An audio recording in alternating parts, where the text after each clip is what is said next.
उमरठ हे 350 वर्षापूर्वी जेमतेम 1000 वस्तीचं गाव होतं. हे सुभेदार तानाजी मालुसरे यांचं गाव होतं. गावात 4 चौकी वाडा होता. तानाजी मालुसरेंचा आज गावाची यात्रा भरली होती. गावात संध्याकाळी कुस्तीचा दंगल भरण्यात आली होती. राजांची आज तानाजीरावांची मैत्री लहानपणापासूनची मुसरूट फुटायचं होतं. त्यावेळेचे ते सवंगडी. आज कुस्ती होती. लखू बेरड या नावाजलेल्या पैलवानाची त्यात वस्ताद होते. खुद्द बाजी पासलकर आणि त्यांच्या बरोबर लढणारा होता तो भिकाजी ढेरे. हा हिरडस मावळता वस्ताद होते खुद्द फलाजी बांदल. वास्तविक पाहता सर्वजण शिवाजीराजांना पाहायला जाणार होते आणि का जाणार नाही ते. लेकी सुना संत सज्जन गाई वासरे सारे सुखावले होते. शिवाजीराजांमुळे स्वराज्य आणले होते. राजांनी मैदान खचाखच भरले होते. लहान मोठ्या कुस्त्यांना प्रारंभ झाला होता आणि पूर्वेकडून दस्तूर खुद्द शिवाजीराजे भोसले यांचे अश्वदल दाखल झाले. राजांनी पांढरा अंगरखा घातला होता. कृष्णा घोडीवर राजे स्वार झाले होते आणि कमरेला तलवार बांधली होती. जणू सह्याद्रीचे दैवत ते भासत होते. राजे खाली उतरले. तानाजीराव आपल्या फौजेसह राजांना भेटायला वाटेतच थांबले होते. छत्रपती शिवाजीराजांनी तानाजीरावांना मिठी मारली. तितक्यात खबर आली की बाजी पासलकर यांच्या गावी नरभक्ष वाघानं हल्ला चढवला होता.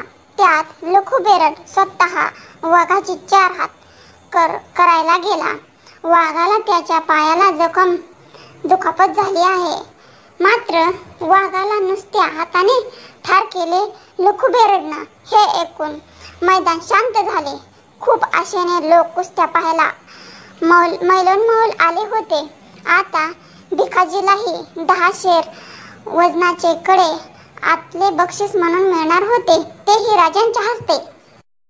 लखू बेरडने काल वाघाला नुसत्या हाताने ठार केले, पण त्याच्या पायाला जवळ दुखापत झाली होती म्हणून तो आज लढू शकत नाही. या गावात असा कोण आहे जो या भिकाजीशी 2 हात करू शकेल? असेल तर या समोर ही घोषणा मैदानाच्या पश्चिमेकडून कुजबूज ऐकू आली. एका भालासारखा उंचापुरा रांगडा गडी कपडे काढून लंगोट बांधून मैदानात येत होता. सर्व लोक जोरजोरात ओरडत होते. त्याला पाहून राजे सर्वजण पाहत होते. तितक्यात कोणीतरी किंचाळलं, आला जीवा आला. राजांनी तानाजीरावांशी त्यांची चौकशी केली. तानाजी आपल्या इकडचाच हाय हो. लय भारी खेळतो हाय हो.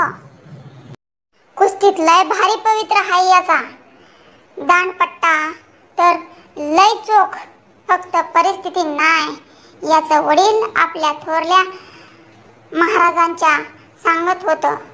निजामशाहीचा दंगा झाला तवा याच्या बाचा उजवा पाय तयार केलाय. हे ऐकून राजांच्या चेहऱ्यावरती एक हास्य आले.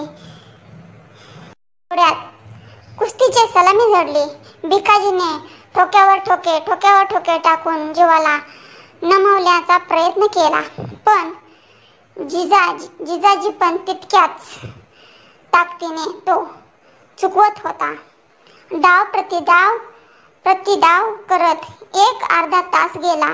भिकाजीनं उसन्या अवसानानं पळत येऊन पटाला शिरायचा प्रयत्न केला. सावध जीवाने फिरवून बाहेरच टांग लावली.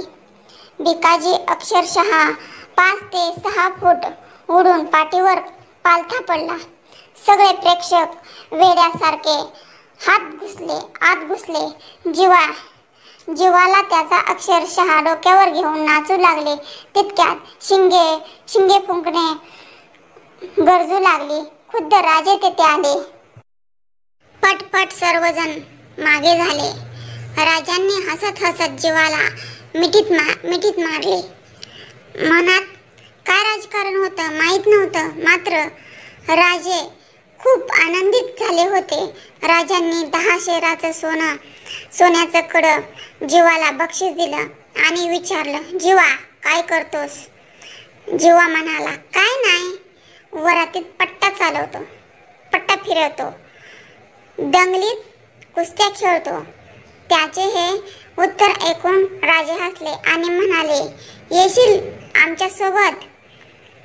पट्टा फिरवायचा आणि कुस्तीही खेळायची, फक्त गनिमांच्या सोबत आहे का कबूल? जीवा हसला आणि त्याने होकारार्थी मान हलवली आणि राजांना मुजरा केला. हाच तो जीव महाला ज्याने अफजल खानाचा अंगरक्षक सय्यद बंडाचा हात वरच्यावर उडवून राजांचा प्राण वाचवला. म्हणूनच तर म्हणतात ना, होता जीवा म्हणून वाचला शिवा. जय जिजाऊ, जय शिवराय, जय शंभूराजे.